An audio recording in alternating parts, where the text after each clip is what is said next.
am nañ gaz am nañ pétrole am nañ gold ak diamond am château bala waa Écosse waroon nañ shine jël woon toog xaar lightingu Akon waaye yàlla wane FMI rek la ñu jàngal école pour éco ni nga des gang shit muy foo jëlee lii mooy non waaw affaire bu grave.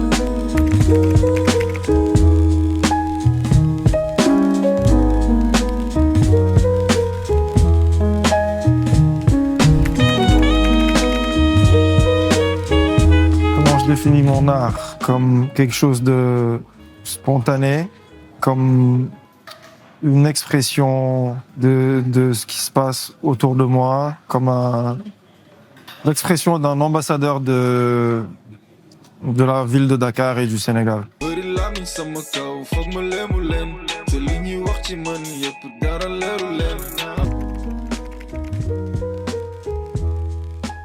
J'ai eu un parcours très particulier parce que quand je me fais connaître au Sénégal, je vivais encore en France et c'est comme si j'avais fait un parcours inverse.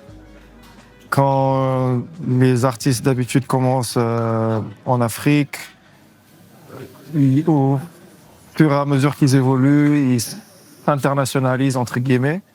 Alors que moi, c'est le contraire, j'étais déjà en France, je me suis fait connaître au Sénégal et après je suis rentré au Sénégal pour développer mon art davantage au Sénégal. Et je faisais des sons déjà en français, en anglais à l'époque. Et plus le temps passe, plus je m'enracine, quoi, on va dire. Je fais plus de sons en Wolof. Donc c'est pour ça que j'ai un parcours assez particulier, je dirais.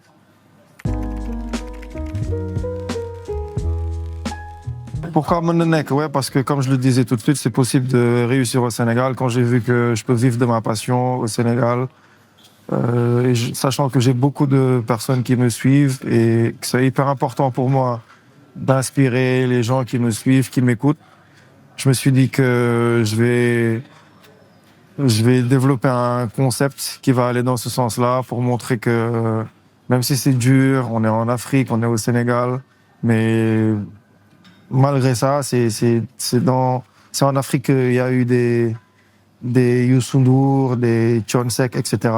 Donc c'est possible en fait de réussir et pas que dans la musique, dans tous les domaines, on voit des gens s'en sortir en Afrique sans jamais prendre la route de l'immigration.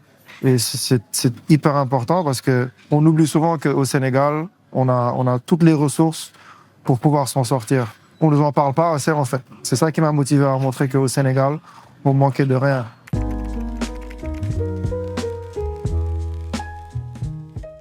Alors, je pense que ce projet, c'est un peu le condensé, mais le meilleur, le nectar, si tu veux, de tout ce que je sais faire de mieux. Et c'est un peu la ceinture noire, hein, je pourrais dire, parce qu'on sent la maîtrise. Au niveau des mix, au niveau du master aussi, il y a une grosse évolution. Et on s'est vraiment pris la tête pour avoir une qualité de master qui puisse concurrencer tout ce qui se fait mais au plus haut niveau du show business. Et en termes de visuel aussi, en termes de DA, pareil. Donc je pense que ouais, c'est la concrétisation de toutes ces années de sacrifice et de dévouement.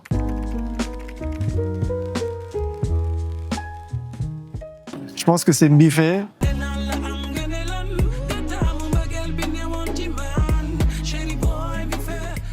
Parce que c'est une mélodie qui tourne dans ma tête depuis tout petit, depuis je sais pas moi, le son original de Bidé Boubès. Il est sorti, j'avais sûrement 12 ans, un truc comme ça maximum. Et dis-toi que c'est un refrain qui est resté dans ma tête de 12 ans jusqu'à aujourd'hui. Donc plus de 20 ans. Et quand je décide en 2020 de faire un remix du son, j'ai essayé de faire la composition. Ensuite, je voulais le faire tout seul. Ensuite, j'invite Bailey lui-même qui vient au studio poser une première fois. 1 an plus tard, il revient parce qu'il est aussi perfectionniste que moi, donc ça fait vraiment plaisir. Après, l'album devait sortir depuis 2022, on repousse l'album. Donc quand tu tiens une chanson comme ça, tu sais que c'est un hit et tu peux pas encore le sortir. C'est assez frustrant. C'était quand même comme une délivrance pour moi. Donc, ouais, je peux dire que ça, en tout cas, ça m'aura appris à être patient. Lu war a jot rek jot. Et ouais, donc je dirais Mbiffé. J'aime beaucoup ce titre.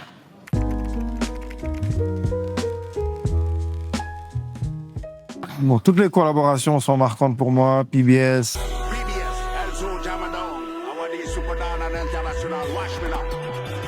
Efia du Ghana.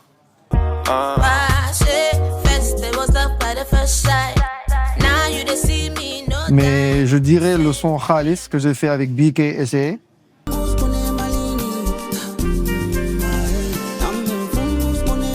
Qui est d'Afrique du Sud. Parce que j'aime beaucoup ce qu'ils font. Et mon manager Yann, il s'y connaît. Il produit beaucoup d'artistes en Afrique du Sud. Et quand il fait le lien, le fait qu'on fasse cette collaboration sans pour autant se voir, c'est assez significatif pour moi. J'aime beaucoup ce titre aussi.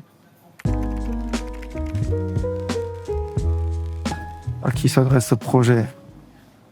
Au monde entier. Ce projet s'adresse déjà aux Sénégalais qui se rappellent du beau pays dans lequel nous vivons et des nombreux potentiels dont nous disposons. Mais il s'adresse aussi aux gens qui ne sont pas au Sénégal pour leur montrer que, en termes de musique urbaine, on est là, on sait de quoi on parle. C'est de la qualité, c'est des instruments modernes, c'est des productions de haute qualité. Donc c'est montrer que c'est vendre la destination Sénégal en fait avec ma musique.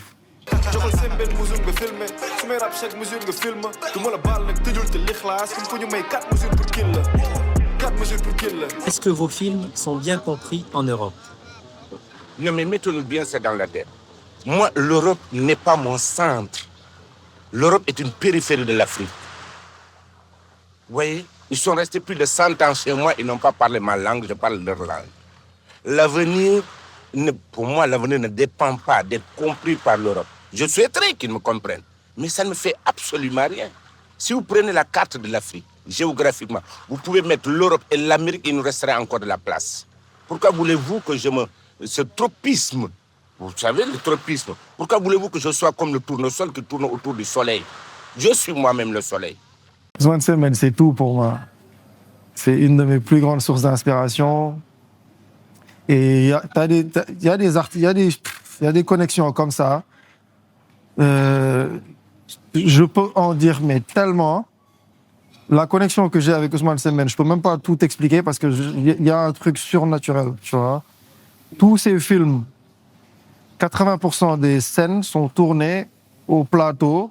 Donc, je reconnais les scènes, je sais comment ça s'est passé et ça me parle directement.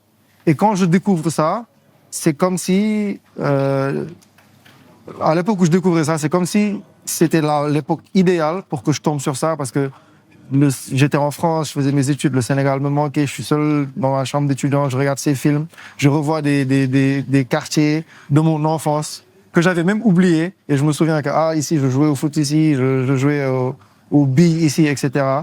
Et plus je grandis, plus je vois que j'aime le cinéma et quand je compare avec tout ce qui s'est fait, avec ses contemporains, la manière dont ces films me marquent et reste particulière. Donc je m'inspire beaucoup de ces films, de ces messages. Et c'est un génie. Ousmane Sembène, c'est le Sénégal pour moi.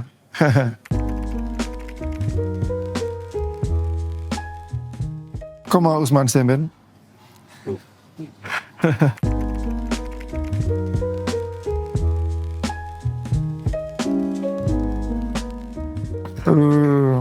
Franchement, elle guide pas du tout ma vie. C'est Jamdong à la base, ça signifie Jamaïca. Et après, j'ai trouvé un nom en Wolof pour faire sens, pour continuer à rendre hommage à mes gars de Jamdong. Et beaucoup se trompent, hein, tu vois, quand il y a des clashs et que j'y participe pas, on pense que c'est parce que je m'appelle Elzo Jamdong, alors que ça n'a rien à voir, tu vois. Donc, comment ça guide mon art aussi? Oui, c'est sûr que Peace, c'est le premier pilier du hip-hop et que bah, si t'es... Je trouve que je suis quelqu'un de Peace et que si t'es Peace, on peut bien s'entendre, tu vois. Mais je trouve que ouais, c'est juste important. Ce qui m'a attiré dans le reggae et le hip-hop, c'est ce côté-là, le côté peaceful. Et c'est ce qui fait que je suis qui je suis aujourd'hui et j'en suis content. Je suis fidèle à mes influences, reggae, rap, blues, tout ce qui est black music en fait au final.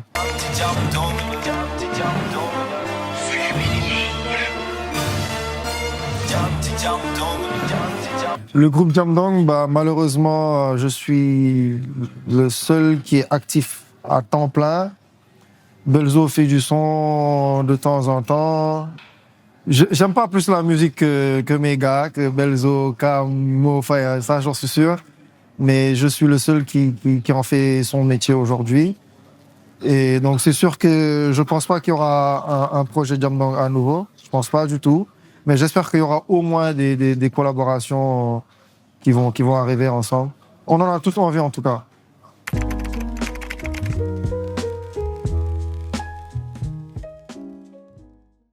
Si j'étais pas un rappeur, vu comment ma vie, vu le courant que ma vie a, la tournure que ma vie a prise juste avant de me lancer à 100% dans le rap, je pense pas que, peut-être que j'allais me retrouver la créativité tôt ou tard, mais je pense que non, j'allais me retrouver en train de, mon rêve en tout cas, c'était de travailler dans le tourisme, de gérer un hôtel, parce que mes études étaient allées dans ce sens-là. Donc peut-être qu'en faisant ça, j'allais me retrouver à trouver des concepts. Mais j'allais forcément être dans la créativité, c'est sûr.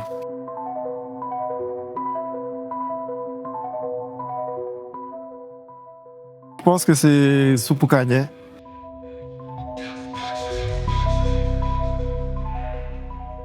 Ceebu jënu Yaasa, ceebu jën Penda Mbaye. Bu Ndar nag, bu Saint-Louis. Pendant la tournée. dañ doon dégg ceebu jënu Saint-Louis. J'étais déjà allé à Saint-Louis, sax quoi. Mais pendant la tournée, c'est notre première région, c'était Saint-Louis. Wallah, le ceebu jën qu'on a mangé là-bas, il était tellement bon, il s'était même pas prévu, on l'a mis dans le documentaire, dans les... Alors que añ rek la woon, añ. Añ bu légendaire. Bissap. Ii boy, mën naa passé.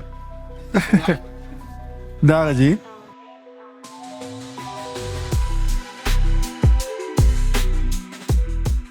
Je peux choisir qui je veux. MJ. Avec Jackson. Mais ko sama remix kii bi. J'avais remixé, tu sais, Bad. Bi xajul sa bopp bi moo la mag. Wish your boy LZO from Jamdong community. And I go by the AKA Free Jackson. Yeah, tudd ma Michael. Avec Smooth Criminal.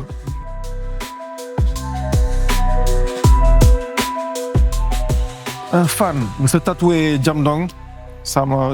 La première fois que j'ai vu ça, c'était une fille.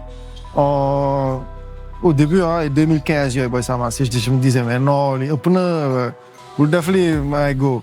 Et là, j'ai croisé un autre bro, là, à Sali, il y a même pas 6 mois. Mu ñëw wan ma ne ma bro kii bi wan ma boy ma gis Elzo Jamdong ma ni ça je pense gisuma lu ma mën a gën a marqué que loolu. Parce que tu peux t-shirt, tu viens à tous les concerts, tu t'achètes les albums, yooyu yëpp pour man gis nañ ko quoi. Mais tatouage pour man c'est trop fort. Bu dee yéen a ngi may seetaan yéen à vie moom voilà. Diw tiir ou diw ñaar. Diw ñaar.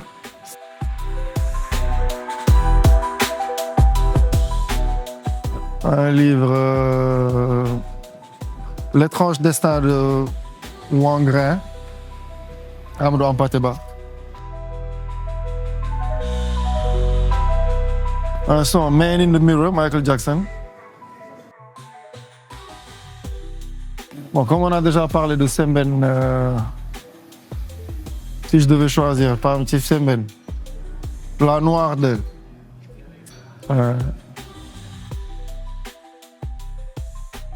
une série une série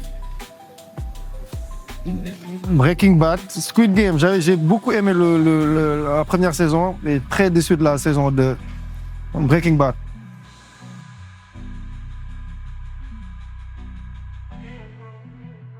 Comment ça na quoi? Faire un effort. Gees, nul ou geren. Les trois.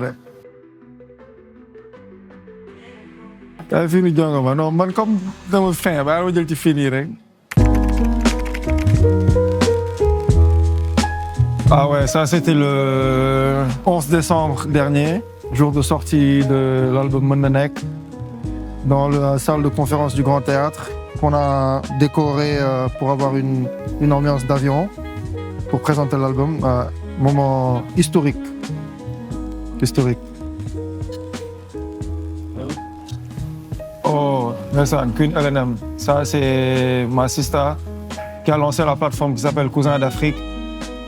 Première fois que je suis passé en radio de ma vie, c'est elle qui m'a invité. Comme toute première fois. Donc, rest in peace. Koubar, j'ai jamais vu quelqu'un d'aussi passionné qu'elle. Elle a beaucoup. Elle a dédié sa vie à la promotion du rap africain à Paris. Voilà, sa vie entière. Bon, il faut dire les livres, hein. Non, ça c'est mon oncle Siley. Kao Siley, c'est le petit frère à ma mère. Et cette photo, c'est à Pékin. Mais il faut dire les livres. Waouh! Affaire grave. C'était à Pékin, là, chez ma grand-mère, d'où mes parents sont originaires. Bête d'archives, hein. Projet futur, j'aimerais beaucoup. J'ai déjà eu à faire de la production télé là, avec le projet Mondanek. Ça m'a beaucoup plu. Donc, j'aimerais me lancer plus dans tout ce qui est DA, d'émissions, de programmes télé, production audiovisuelle. Et ouais, pour le moment, c'est ça, je dirais. Je vais à l'aéroport chercher mon manager qui arrive sur Dakar. On y va?